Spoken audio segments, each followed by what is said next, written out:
Hey you, today we're talking about frugal living. Frugal living is a way to make saving money a lifestyle.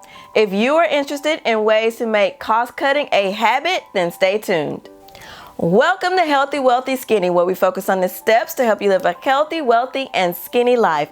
I'm Sean, and if you are ready to start thriving and not just existing, go ahead and hit that like button, smash that subscribe button, and hit the bell icon so you get a notification every week when I drop a new video.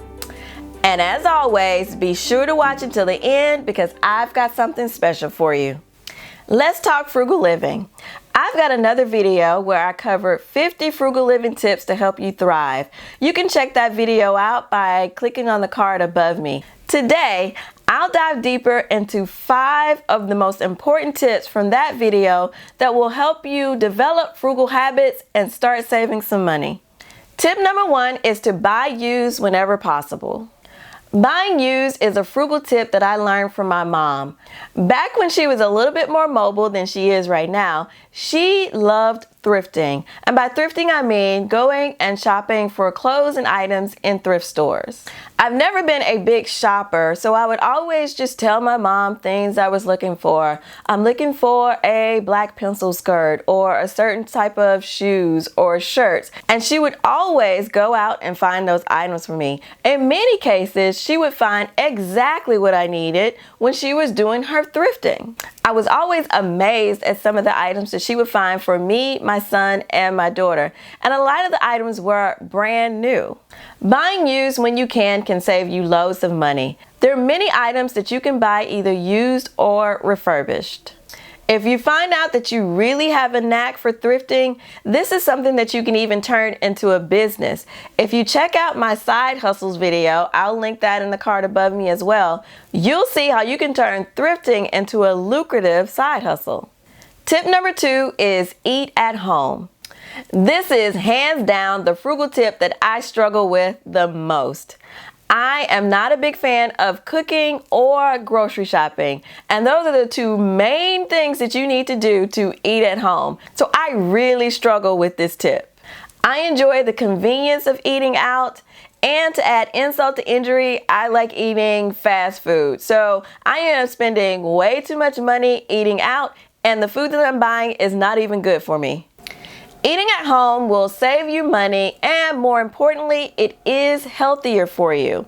You know exactly what ingredients are going into your food, and you can make healthier choices when you're grocery shopping. Frugal tips like meal planning, shopping with a grocery list, buying in bulk, purchasing a deep freezer to store those bulk items that you buy, eating leftovers, and taking a lunch to work are all byproducts of you eating at home. So by implementing this one frugal tip, you can save money in a lot of different ways. Tip number 3 is to pay with cash. Credit cards have their pros and cons, but in general, it is best to pay with cash. By paying with cash, you're getting the lowest price on the item because you're eliminating things like interest.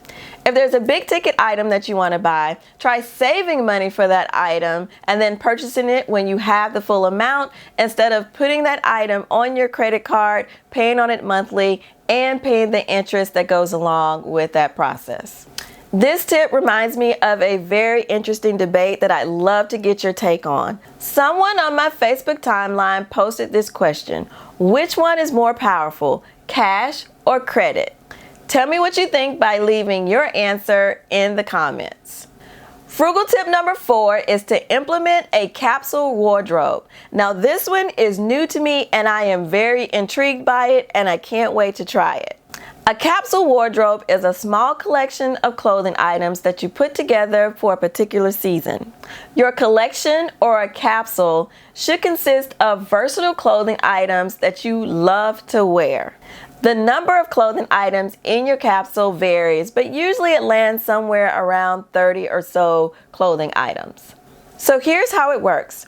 At the beginning of a season, you clear out your closet of all items except your 30-ish or so capsule items. You then wear those items in different combinations for about 3 weeks or so.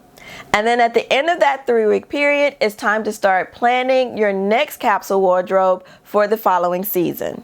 At this point, you can do any seasonal shopping that you need to do, but your goal should be to try to use clothes that you already have in your wardrobe for the next particular season. The benefits of implementing a capsule wardrobe is that you're not spending time and, more importantly, money buying clothes throughout the year.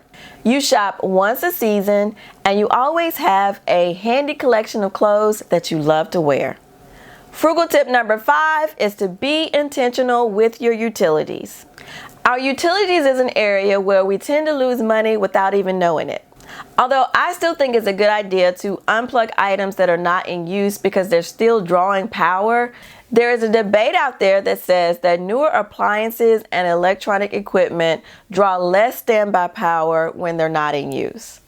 But if you have older electronics in your house that you maybe have forgotten about and they're still plugged in, like that old VCR, those devices are still drawing power and it will save you money to unplug them.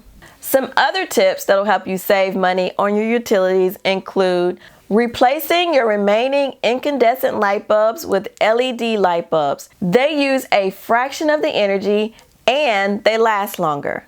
If you have a device that has a sleep mode, enabling that sleep mode will save you money because it will again draw less standby power.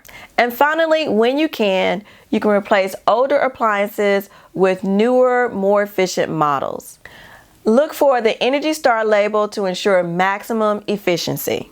So there you have it. Those are 5 tips that can help you start living a more frugal lifestyle.